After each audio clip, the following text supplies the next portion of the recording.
Hi everyone, welcome to this reading.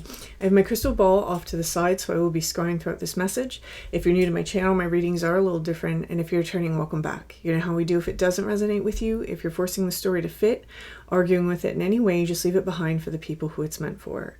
So let's go ahead and let's begin.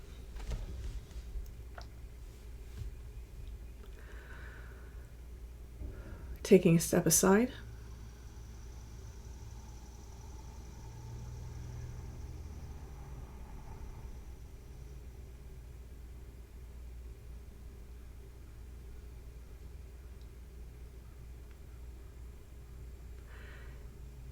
And allowing spirit to pass through me.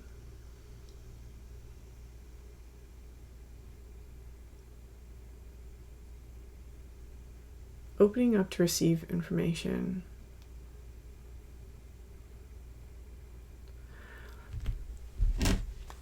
There's like a very blanketed stillness.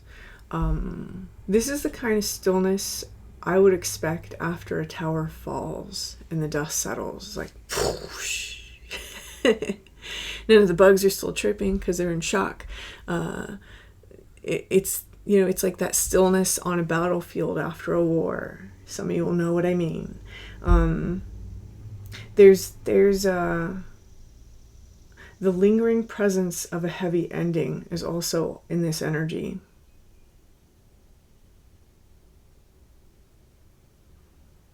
For some of you, this ending isn't recent. It's very old. But the energy of it is resurfacing. Or we're becoming keenly aware of how it's been present and kind of blanketing our life now. There's a very deep stillness in this energy. And it's interesting because in this stillness, I feel more centered. I feel more present. And I feel like I could potentially get more clarity if I wasn't focused on the stillness. Do you know what I mean? There are crows all around me, like cawing. I don't know if it's going to get picked up inside the microphone. This space is stillness. There are ancestors trying to speak. There are spirits trying to speak. There are guides trying to speak. There's this crater out in New Mexico. I don't remember what it's called. Maybe it's just called Great Crater. I don't know. And I remember being there when I was like 21 or 22 or something. And I remember sitting on the edge of this crater in these like little bleachers that they had set up. And the silence was so silent. It was something I wasn't used to. There were no birds, no bugs, And I always come from heavily forested areas. So I'm used to like birds and things. And with the absence of sound, the absence of cars, the absence of everything, even there were no people that day, it was a deafening silence that almost felt like I could hear a voice from the other side punch through. It was like, I remember saying to somebody, I felt like God would speak at any moment, right? That's just kind of the energy. That was the only way I could put it. And that's how this feels. Someone, whoever this collective is that this message is coming through for, you're in a space in your life where the silence is deafening. And it's almost as though we can hear something from the other side. For some of you, you have. When I'm tapping into that energy, I'm getting this very like old primordial, the closest word I can even come up with is the crone sort of energy. You're going to resonate with it as a masculine force, as a neutral force, as a, maybe not even as a force at all for some of you, maybe a center of self. But there's something here that's trying to communicate. And we've been brought to a particular place after some sort of dust has settled in order to commune with whatever this is. We've reached that point of the journey, right? Interesting. Whatever it is that you might be struggling to hold on to, it's okay to open your hand and let that go.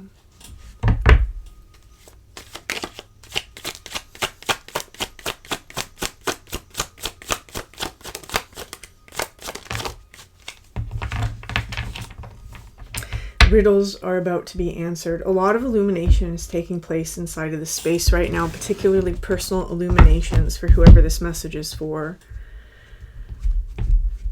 Illuminations about ourselves, illuminations about the roles that other people play in our own identity, our own story. Here we have the fault line. So this is interesting because one of the energies I'm feeling as I'm stepping into that feeling of like that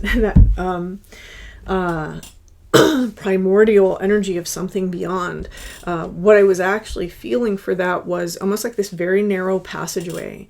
And once I squeeze through that very narrow passageway, it just opens up into this big like chasm, almost like if I were coming from underground, squeezing my way up like a little ant and then being on the surface of a fault, right?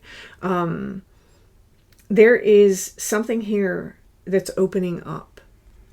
It required sort of this massive shaking of our foundation, this massive shaking of something that we held close to us. Again, for some of you, that's not going to be something that was recent. It's just that we're finally processing the energy of that.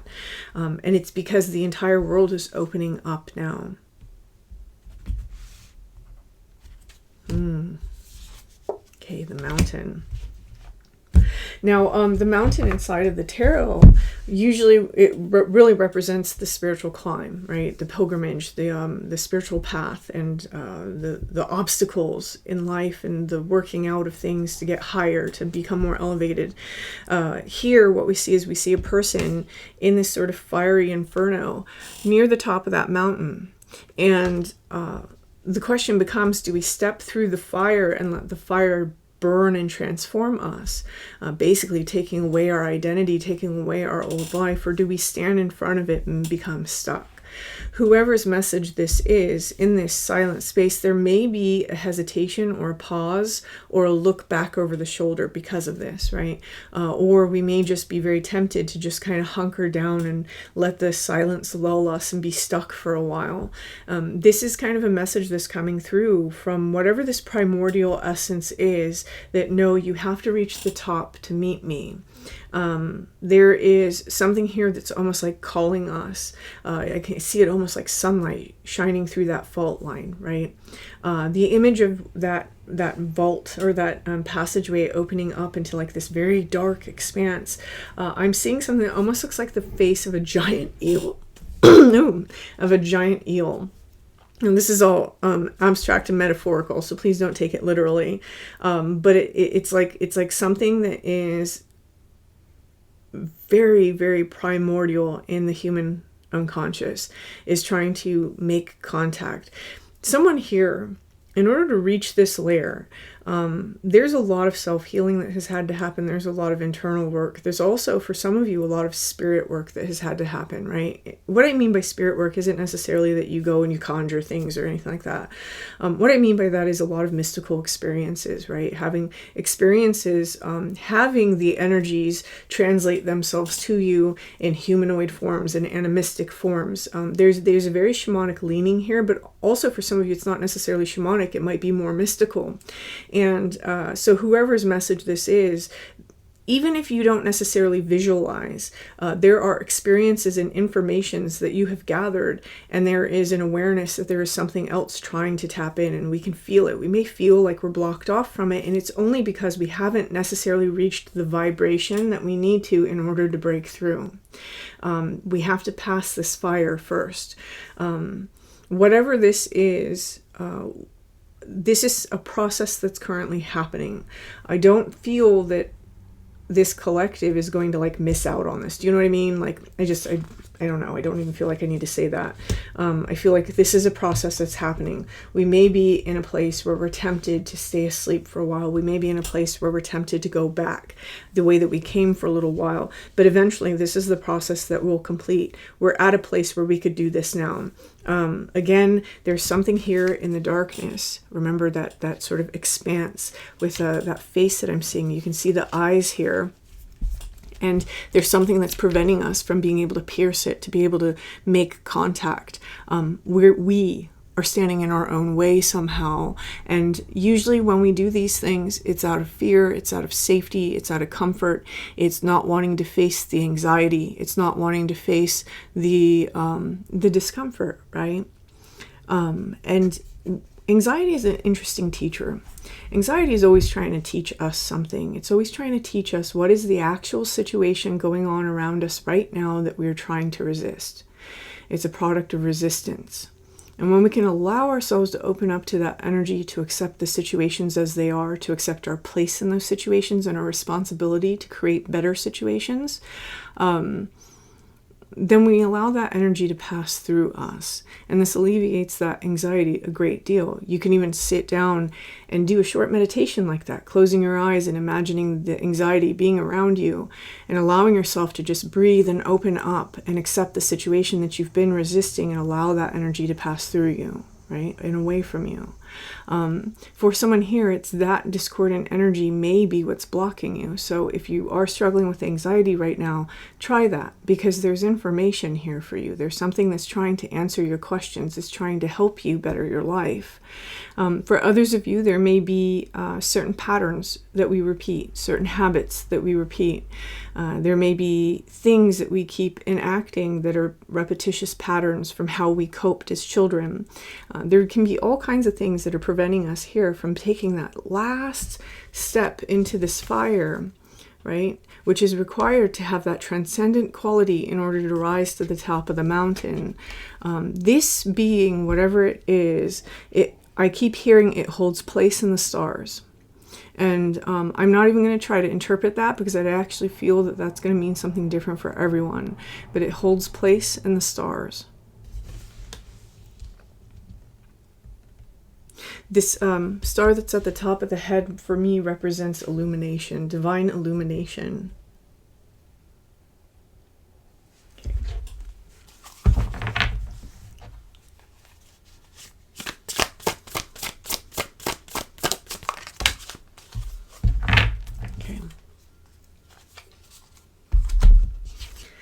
One of the things that I feel about this energy is that it represents the authentic self, right? And I feel almost like the authentic self behind the authentic self, right? We have the authentic self that many of us are trying to get in touch with, which is still part of our ego identity, right? It's all the parts and pieces that are comprised within us that are like the planetary forces broiling and mixing inside of us that we were born with, or, you know, our skill sets, our passions, our desires. That's our like ego identity, authentic self. And that's a very important part in the spiritual journey to get in touch with, because that's what we use to basically create the reality that we're meant to create here, right? It's what we came in with. It's what we came in to do. What we're tapping into now is the authentic self behind the authentic self, right? This is in some ways, if some of you may resonate with higher self. I personally don't like that imagery because I think a lot gets lost in that translation. This is something that exists very deep inside. It's something that connects us to that collective unconscious, and it is in many ways the giver of our life energy. It is the source inside of us, right? There's something here that is trying to provide a clarity, and for many of you this has something to do with this. This is crown games, the right use of power. Now, much of our life as humans in this healing and spiritual journey, whether we realize it or not, is about this, right? How do I use my personal power? Do I have to self-protect by small manipulations to try and get my emotions eased, right? Do I present myself as something that I'm not in order to get people to like me? Do I stand up for myself? Do I not stand up for myself? Am I passive-aggressive? Am I aggressive? Am I assertive? All these little balances of personal power. Am I enacting my will, or am I following the status quo, right? These are all personal power games. We're coming to a place here, and I dare say that whoever this message is for, you've explored your own authenticity quite a bit. You're probably doing things that you love inside of your life. You know, you're probably doing things, or at least navigating yourself there. Now, when we come into contact with this, this is where we come in contact with, I don't know how else to term it, so I'm going to term it this way, our God self, right? It's some other layer that now we can still keep this, right? Because this is very important. This is still, you know, this is how we exist here. But it's like having this exist while also having this higher form of self existing as well. There's a lot of non-attachment that becomes involved in that, right? And non-attachment is not the same as apathy. I think people get those two very confused, right? When we're in a space of non-attachment, we can still have things that we desire to do. We can still have goals, but we're not bound to them, right? They don't have us. So someone here, in order to move to this next phase that is part of our spiritual path, it's part of this mountain, it's where we commune with this being. This fire is about how to use your power the correct way, right? That's the key. Getting it in complete alignment so that we understand how to, okay, and that's the thing, complete alignment. Interesting. There's also a sense that's coming through here as somebody kind of aligns themselves to that frequency, and this is the fire, right? Because there seems to be something that may be taking place for someone that's a little painful. It may be a little painful, and it feels a little bit like for some of you that last look over the shoulder is because you're trying to remediate your own pain. Is that the word? I think that's the word. And for others of you, it's because you feel sorry for someone, especially if you identify as an empath. If you identify as an empath and you really struggle in those spaces, let me give you a suggestion. Stop identifying as an empath, right? The things that we identify with hold power over us. Right? I have no problem saying, yeah, I'm an empath, because, you know, it's true. It's always going to be true. I you know, receive energy from people. That's how I'm able to do this. But the identity of an empath, it actually has a lot of things built into it, right? Lack of boundaries. For some people have a very different idea of empathy, being an empath. But not being able to stop other people's energy, you know, being worn down, all those things. And so if we can move away from that identity of I'm an empath, you'll find that your identity starts to shift. You get to choose who you are, right? That's something that when we're still struggling at the base of the mountain in that transition where we're like very, you know, we're very concerned with what's going on around us at any given moment, like it's hard to see that. It's hard to see that you actually get to choose, right? Whoever I'm speaking to, you're near the top of the mountain. You already know this. This is a lesson you've learned. You've learned that you get to choose. And so for somebody here, in order for this to come out, it means that someone's getting lost in that idea of I care more about their feelings than mine. I care more about their well-being than mine. I care more about how, you know, the struggles they've been through in their life than mine. Stop that. Because that's not the right use of your personal power, right? And that may be what needs to be released for many of you in order for you to climb up this mountain, for that to come out that way. For others of you, it's going to be something different, right? It's going to be something completely different. Maybe you are used to sliding back into a victimized state, which isn't that different. I just want to say that for the empaths out there. It's not that different. And it might seem different, but spend some time thinking about that. If you have a tendency to slip into a victimized state, in this stillness, there's a temptation to just stay put, to just stay quiet, to not move, to not do. And there's a time for that, but don't get stuck there, right? Don't get stuck there, because you have a meeting.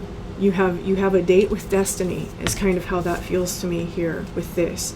I don't feel that this aspect of self is activated for long periods of time, and it's waiting. Here, one of the energies that's coming through in that waiting is this. It's the Magician's Sword, confidence in your magic. When I see this for me is always about that Arthurian legend, right? And the sword in the stone. Only the true king can pull that sword from the stone. Only the true mystic, only the true master, only the true spiritual seeker, only the true, you know, XYZ whatever can pull this sword from the stone. When we talk about this sword, just like what I just said about this is a meeting of destiny. This is a date with destiny. This is finally taking your personal power and pulling out exactly what it is that you are supposed to be, what it is that you're supposed to do, what it is that you are supposed to decide here, right? This is very powerful energy. And I feel that this collective that I'm reading for, when I've been picking up on this particular collective, I feel like we've been taking these steps leading up to this. So I don't know what's going on here in this like sort of hush after some sort of tower. Maybe it's energies being cleared out, right? Maybe it's understanding something that we had built up that needed to come down. But whatever it is, it's almost like the gateway experience, like being at the threshold to the actual crossing over into this. But it requires some sort of sacrifice. That's what the fire requires. Okay, and they're telling me that's it. So whoever's message this is, if this resonates with you, please hit that like button. Feel free to leave me a comment, and until next time.